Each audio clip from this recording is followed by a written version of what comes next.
And it's also designed for the stress the woman's under. What is she facing? What's happening with her will affect her milk to then program the baby with the type of threat they're facing to select the genes to be flipped on. That's in the studies. Now, how nanotech is that of God or the universe, whatever you want to call it? That whatever the woman's going through in her pregnancy, her stress, whatever she's going through, whatever she's got deficiencies in, everything, while the baby's in utero, through the placenta, the body's trying to get the baby ready for whatever it's facing in the environment. When the baby comes out, the milk is now programming for whatever the woman's facing through the baby to activate genes. And that's in major studies. He's here to join us just on that one area. You go look at the major... In fact, you guys can do this. Run to H-E-B and buy me a couple of the establishment formulas right now. I got some... I don't have any cash left in my wallet. Just grab it from Weldon. Run there quick before Fuchs has to leave us 20 minutes in the next hour. Because I meant to do this and I forgot to do it. I want to show you what we've done on air before with Mike Adams when he came in. I mean, it's like 50% sugar or high fructose corn syrup, 25% more sugar, 75% sugar, almost no fat. And then it's not even the type of fat you need. Then it's soy that basically programs the male babies to be feminine. I mean, we've got the expert here to join us, brightsideben.com. He joins us now to break this down. But imagine the diabolical nature of taking, I mean, women have breasts for a reason. All mammals have them. Whales, you name it. It's not a conspiracy theory. Babies need mother's milk. That's why genetically men like women with nice breasts. Because, you know, genetically we're saying that can produce a lot of milk. You know, women with wide hips, that's Marilyn Monroe. This is a woman that can have kids. This is a woman that's feminine, wants to take care of babies. Well, they don't want women feminine. They don't want men to be warriors. They're attacking the species like the globalist or an alien programming group. And I don't believe that's what they are, but I'm saying it might as well be that. They're psychopaths who are alien to the normal human activity who have scientifically decided to destroy us. Pharmacist Ben Fuchs, we're skipping this network break. It's so important. Thank you for joining us. You've heard my layman's breakdown of these reports we're going to go over. Break it down for us. Well, here's the bottom line. Epigenetics means power, and it means power for us. Genetics, the notion of genetics has to do with destiny. It says that whatever is in your genes is the way you're going to be. And this is one of the most disempowering ideas in all of health and in all of biology. The idea of epigenetics and the idea of a transcendent level of control over the genome, which is what breast milk represents, by the way, puts the power back in the hands of the individual, takes the power away from the hands of the Leviathan, as I call it, the beast, the state, the model, however you want to term it. And this is one of the most powerful ideas that we have in all of health. And it's something that we've known about for a long time, but because of the hegemony of the medical model, the hegemony of the medical professionals, most people believe that whatever is in their genes is the way that they're going to be. How many times have you heard people say, oh, it's just in my genes, oh, it's my genetics, oh, it runs in the family? The notion that there is a control point that is transcendent, or epi, that's what the word epi means, to genetic destiny is a powerful, powerful idea for the individual, and it's something that we want to exploit. You were bringing to the forefront the idea of breast milk. Breast milk is an epigenetic vehicle that is designed to turn genes on and off in response to the environment that both the mother is confronting and the baby is confronting. Please, mothers, breast milk is a divine programming source. Alex, you hit the nail on the head. You called it a high-tech programming device. That's really what it is. It's a divine programming device that's designed to keep a baby healthy. We know that epigenetic factors in breast milk... Let's just face it, women's breasts are magical. That's right. Everything about them is magical. But what they secrete is especially magical in terms of epigenetics, the factors in breast milk, aside from the nutritional factors. You know, you can get formula that has the vitamins and you can get formula that has the minerals and some of the cofactors. But these epigenetic factors are things that we've just begun to understand over the last 20 or 30 years. Formulas don't contain those. It's literally full of the antibodies, everything. And again, quantifying this from the studies, but I want you to expand on it with your expertise, studying this for years. Pharmacist Ben Fuchs joining us. Is that suddenly there's all these genetic disorders and people are suddenly, 10,000% increases in in pediatric children's cancers, 3,000% in breast cancer. And they go, oh, it's because you have bad genes. Well, Right. of course, if you're not getting what you need, you are predisposed in your genes to malfunction this way if you don't have the building blocks and you weren't breastfed and instead you're given a bunch of deadly vaccines. They want their system. I mean, why should anyone get a hepatitis shot at birth? I mean, is the baby going to be having, sex? Or is the baby going to be injecting heroin? And Right. it's incredible. Breast milk is the best vaccination you could get. It's God's vaccination. Breast milk protects us from fatty liver disease. It protects us from autoimmune disease. It protects us from cancer. It protects us from cholesterol and blood fats. It protects us from heart disease. These are factors that are in breast milk that the baby is going to get and that are going to impart protection for the baby for the rest of the baby's life. This is so important. And that doesn't even include the psychological benefits, to these epigenetic factors. We know lack of these epigenetic factors can result in stress diseases and in learned helplessness, emotional disorders, autism, schizophrenia. This is above and beyond the protection that we get from physical maladies. And by the way, while you're talking, I'm showing mainstream research papers from prestigious universities. This is well known.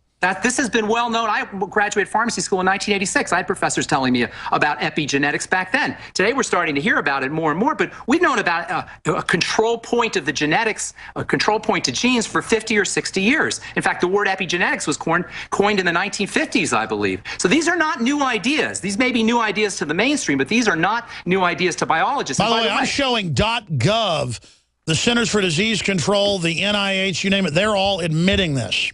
Well, geneticists know this idea of one gene, one protein, one gene, one disease. Today I was reading about how they found the gene for baldness. You know how you hear this every once in a while? Yeah. Oh, they found the gene for Alzheimer's disease. They found the gene for cancer. There is no one gene for baldness or for Alzheimer's disease or for cancer.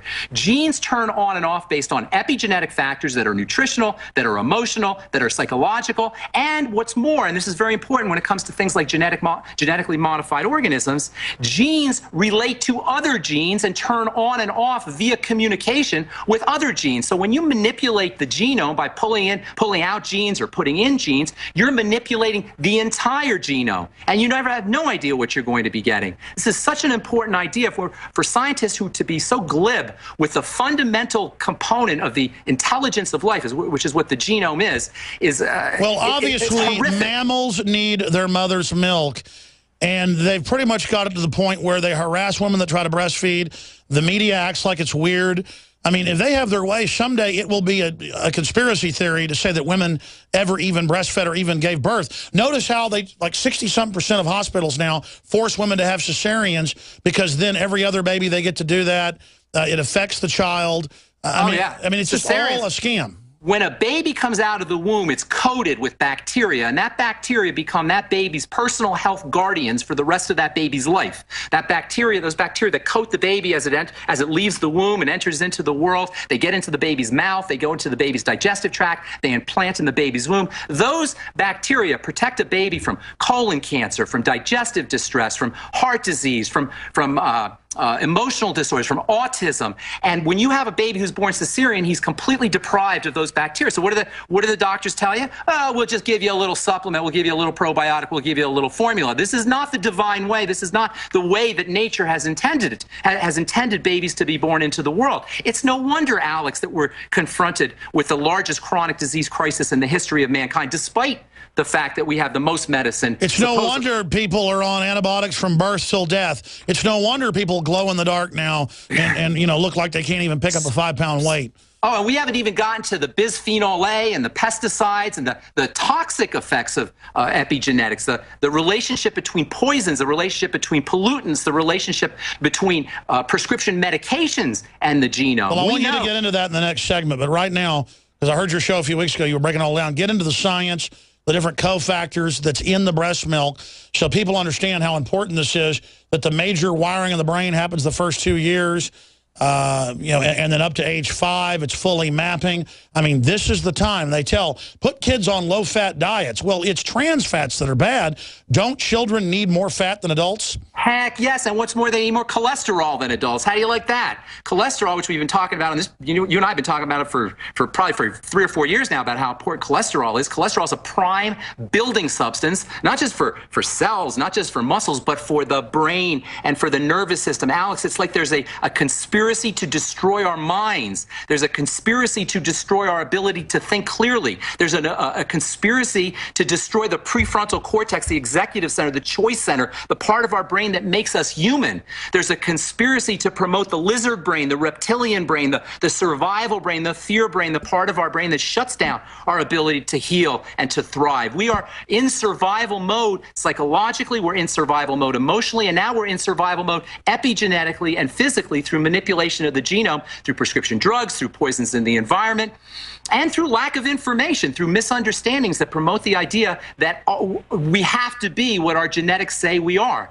The fact of the matter is, you go to any geneticist and they'll tell you that this idea of one gene being related to one protein or one gene being related to one kind of specific physical feature is not true. It's simplistic and it's ignorant, and what's worse, it's a control trip.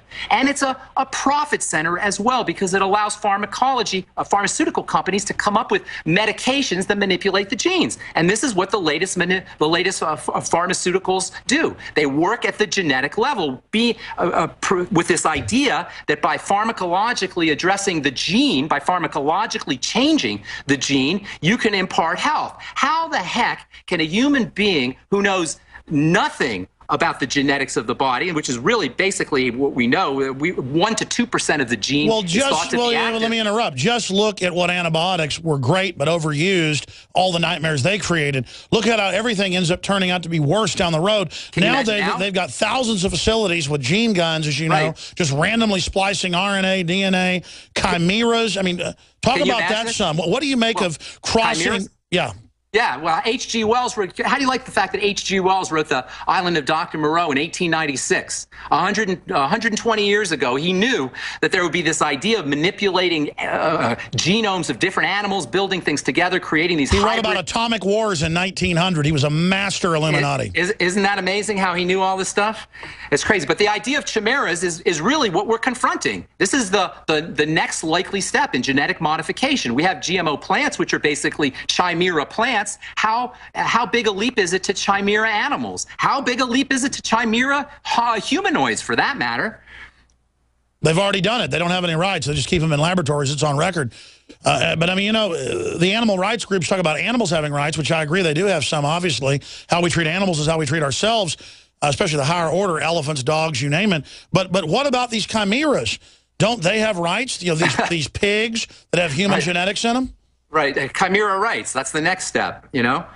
I mean, it truly is a scary world that we're confronting. But Alex, I'll tell you, I've said this so many times, we can't let fear get the best of us. We've got to expose this. We've got to not participate in the system that is not designed for our benefit. It's designed for, as you said, a select few, an elite few. And we have to refuse to participate in this in all ways. We have to stop eating the corporate swill. We have to stop participating in the medical model. We have to begin to understand how to control our own bodies. Because at the end of the day, we do have No, I agree. In the next segment, I want to get into solutions, but and I want to be clear, and I'm not saying you're saying this, but I want to be clear. I'm not fear-mongering. I want people to know how bad it is, like telling my neighbor, hey, your house is on fire. Right, you have to know. Exactly, because people need to know we're already deep into this.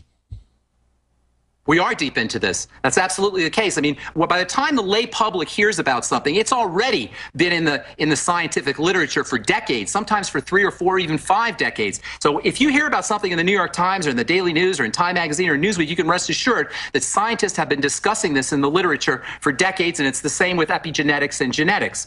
Genetics, the genome was discovered in the 1950s. The ideas of epigenetics was discovered shortly thereafter. Today we know that our genes blink on on and off like Christmas tree lights, but still, not only does the average person not understand this, the average medical professional doesn't understand this, that our genes are as flexible as our environment. And this is the beautiful thing about epigenetics. Epigenetics is the way that the genes read the environment. Could it become a drug to have lactating women start selling their colostrum to people that never had it? Even though you won't get your family's genetic history, you will get the genetic history of those people? You know, if you think breast milk is powerful, and breast milk is powerful medicine, colostrum is the breast milk of the breast milk. It's the core of the breast milk. It is the most concentrated food on the planet. I want you to describe what comes out the first few days, then the weeks, then months, and then I want to get into solutions. But then I also want to look at what you're saying about epigenetics, the negative stuff. What is the bisphenol A doing? What is the other chemicals out there like the glyphosate? What is it doing with our genes? Well, they admit it. It's flipping on the breast cancer.